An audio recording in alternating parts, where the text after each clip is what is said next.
quite the interesting matchup for this one. This guy's squad was very good, and he also has the 92 overall Nolan Ryan pitching. So this is the first time I am facing Nolan Ryan in this game. This 92 Nolan Ryan has very good stats. I think every single one of his stats is in the high 90s, except for his walks per nine, control, and maybe one or two other stats that may not even mean anything. But his velocity and break is also in the high 90s too. So this was going to be very interesting, to say the least, going up against a very good squad and Nolan Ryan in the process. I always found that Nolan Ryan was one of the most difficult pitchers to hit in MLB The Show last year. All of his cards, I think he had 3 in last year's game. All of them were very difficult to hit because he's throwing triple digits, man. You know, triple digits on the fastball. Then he drops in that changeup. Sometimes you can't even tell if it's going to, you know what I mean? Like, it's just one of those very good changeups. Some pitchers you can kind of tell right out of his hand that's going to be off speed. But Nolan Ryan, not so much, man. It's just, I don't know, Nolan Ryan is just one of those very difficult pitchers to face in this game, in my opinion at least. And this guy was clearly all right at this game too, because he has that World Series banner for his universal profile. So this was going to be a very interesting matchup. So I had CC Sabathia on the mound, and I really wouldn't have, hoped that I probably would have wanted Kluber on the mound for a matchup like this, where it would have been, the top guys going against each other. Kluber going against Nolan Ryan would have been all right. CC Sabathia hasn't really done that well in the past couple of... Actually, I don't even remember. I don't think he did do all right, though, the last couple of games he pitched. But I haven't really found this flashback Sabathia to be that difficult to hit. He did have a bunch of righties in his lineup, too.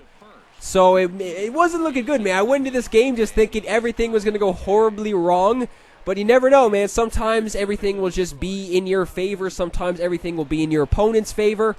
I was hoping it wasn't going to be one of those games where everything just went this guy's way and he was hitting home runs every single time. But yeah, hopefully that wasn't going to be the case. So I put in the flashback Alcides Escobar at short again, because when I was using him, I was doing very good. That was probably one of the cards I was doing the best with when I did use him. And then I did get Barry Larkin and then, the rookie Troy Tulowitzki and stuff. So I haven't really used him so much since. You get him for doing, I forget, isn't it? You get him for doing finishing the AL Central in Conquest and then doing the mission or whatever. I forget. That may be it. That's probably not even it. I don't even know what I'm saying. But he is back in the lineup. I did very well with him when he was in. He also has very good fielding stats too, so it's not even a problem. Not just one of those cards with very good, hitting stats and mediocre fielding. He has very good contact versus righties. I think it's in the high 80s at least, and he also has very good vision too. So it's an all right card, man, for people who don't have him yet. Very good card, this flashback Alcides Escobar. So first couple innings of this game, there wasn't one person on planet Earth more surprised than me that this guy wasn't even able to get at least one base hit until Nolan Ryan stepped up to the plate and then gets a base knock. So when that's going to happen, all hell is going to break loose most likely. So Nolan Ryan does get the base hit. Mookie Betts is up next, and he's getting a double, stand-up double down the left field line. So, man, you just know shit is going to hit the fan when the pitcher steps up to the plate. That's when that's the definition of when rallies are going to be started in this game, is when the pitcher steps up and gets a hit. So this guy's able to cash in 2 runs in this inning. The 94 Ted Williams this guy wasn't able to cash in that run that was on first base. So he does only walk away with 2 runs, gets 3 hits in the process. That's not too bad.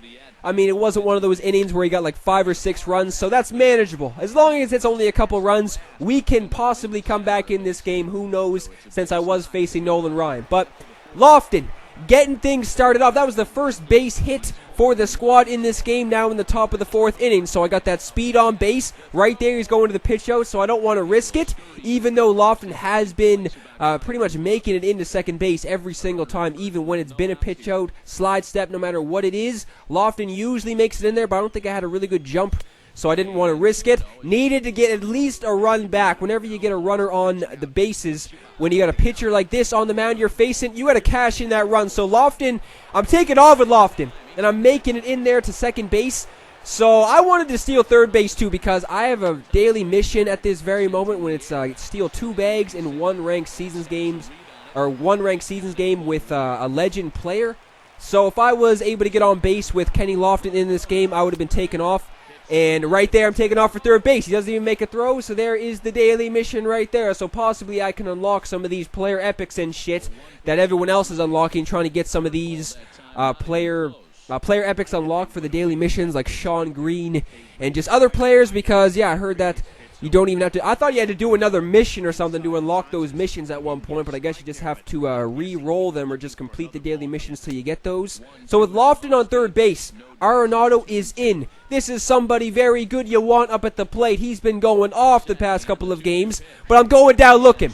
I mean, I don't know. That was paint, but that could have gone either way. I've seen many times, in this game included, that, that went, my opponent's favor. I wasn't really getting the benefit of the calls in this game. I'm not complaining. I'm just saying the Zebras need to be making the same calls for both sides. A little consistency is all I'm asking for. But this guy's able to get a leadoff single in this inning, but then Trout is grounded into the double play. So hopefully no damage will be done. But then Cano is up next, and he is getting a base hit too. So hopefully a 2-0 rally will not start. So I think this guy had the 99 David Wright on his squad. He just had a bunch of really good players. David Wright was up right there and gets another single. So this guy is looking to start a huge rally. It wasn't looking good the first couple of innings in this game. Nolan Ryan is up because the next guy came to the plate, and I was okay. You figured, right? You just walk the next guy, get to the pitcher. Doesn't even matter if you walk the bases loaded. And then Nolan Ryan is getting his second base hit of this game. So, what the hell is going on? Nolan Ryan with 2 base hits so far. This guy is cashing in a couple more runs. So he's going up, by 4 now? So this guy's up 4-0 in this game now in the top of the 5th inning. Votto needs to start things off for the squad because Votto has been doing very well. And Freddie Freeman, again, had a pretty bad inside edge, I'm pretty sure, so I didn't want to use him again in this game. When his inside edge does go up, as I was saying, I will insert him back in the lineup. But look at Lucroy. What is going on with Lucroy? Lucroy is starting to heat up at the plate, man. I'm not even joking. He is starting to heat up. He finds the gap, and then Votto makes it into home.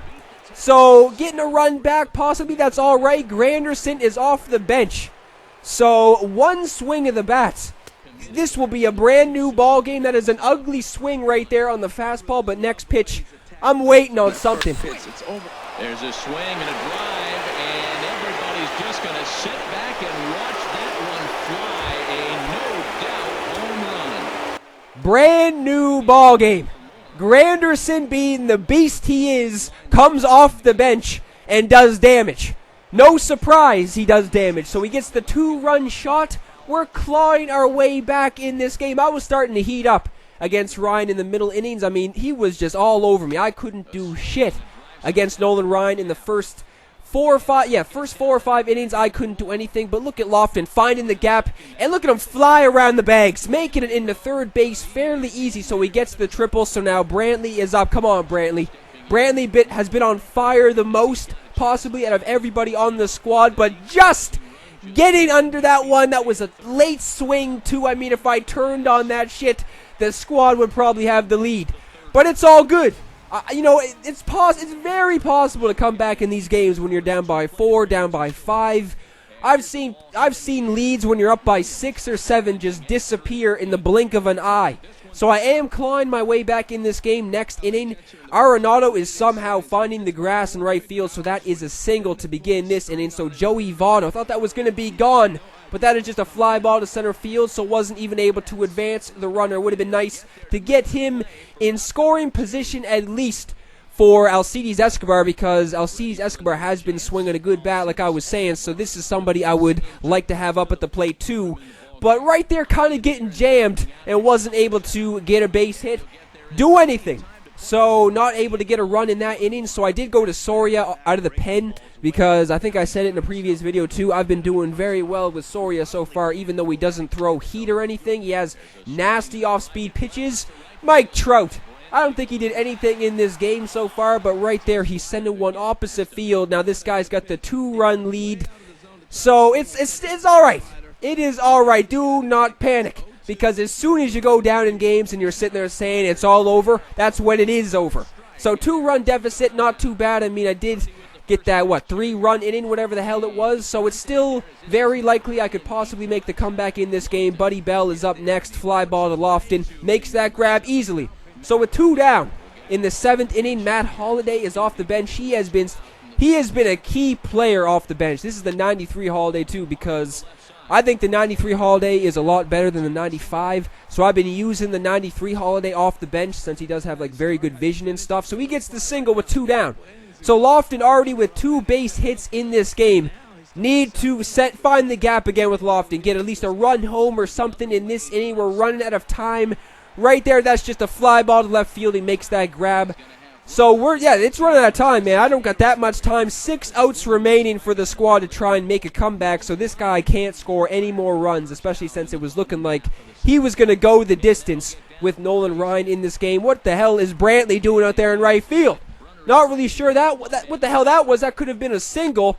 And then Mookie Betts makes it into second base. Apparently the ball didn't want to register to Brantley right there. So he is able to advance to run to the third base. I think next guy came to the plate. I walked. And then he's just flying out to right field to end this inning. That's all I could have asked for from Glenn Perkins, who was in out of the pen. Just shut this guy down. So Brantley is leading it off in the 8th inning. Doesn't have a base hit in this game yet. But he has been on I don't even know how many games it's been since he's been getting a base hit in every single game. Not really sure what the hitting streak is at. I mean, what is this? Come on, man. What are the Zebras saying? What are the Zebras saying? I'm not even joking. I don't even remember if I've seen an appeal down to first base or third base for my opponent when it's been called a swing. Every single time it's been against me, so that didn't even look like even close to a swing. So Brantley apparently goes down swinging, and then Luis is taking the walk. So Arenado is up. He actually did get a base hit in the previous at-bat. Not really sure how it was a base hit. But whenever you get those bloopers with certain players, you know they're on fire. And look at Arenado again. Shooting one down the left field line. That is a double, so Luis makes it in third base. I can't be typical me. I cannot be typical me in this situation. I need to cash in. I can't just leave runners in scoring position. Votto is somebody who has been doing crazy too, so this would be everybody in the lineup. I'm not even joking. Maybe except for Lucroy, even though he has been doing very well lately. I would like up at the plate at this very moment. But Votto is able to cash in a run. That is all right. There was 1 down. And that runner did advance to third base, so a clutch base hit needs to take place. But Alcides Escobar is just hitting a weak little blooper, whatever the hell you want to call that, to short. And that's ending that inning. So, again, man, I did cash in a run, but 2 guys in scoring position need to cash in those runs. So this guy is starting off the bottom of the 8th with a base hit. All I was asking, I'm not even joking, Jesus, just let me go into the 9th with a 1-run deficit. Jesus, what are you doing to me, Jesus? All I asked was to go into the 9th inning with a 1-run deficit, and then this guy is bringing Double E off the bench, and he sends a 3-run jack deep. So, I mean, come on. All I wanted was to go into the 9th inning with a 1-run deficit, and this would have been interesting. It wouldn't have even mattered if I did anything in the top half of the 9th. It still would have been interesting because Nolan Ryan was out of the game, even though I kind of was heating up against him later in this game. I mean, Lindor just got under one right there, so wasn't able to get the solo shot with Lindor. And then Lucroy, again, was able to square something up, but just to the third baseman, Wright makes that play. So it's pretty much, I don't know, it's pretty much all said and done now, man. If this, imagine if this game went into the 9th inning, this guy was only up 1 run. I mean, the bottom of the order was up, but Lindor and Lucroy, I would have brought somebody off the bench, obviously, as I put in McCutchen right here, but still, it would have been crazy. It would have been so hype, man, to see the 9th inning roll around with this guy with a 1-run lead. Fucking Encarnacion, man, gets player of the game. That's just, I guess that is deserved. He came off the bench, did something very clutch, so that's pretty much it for this video, guys. If you enjoyed, as always, leave a thumbs up, and I will see everybody in the next video.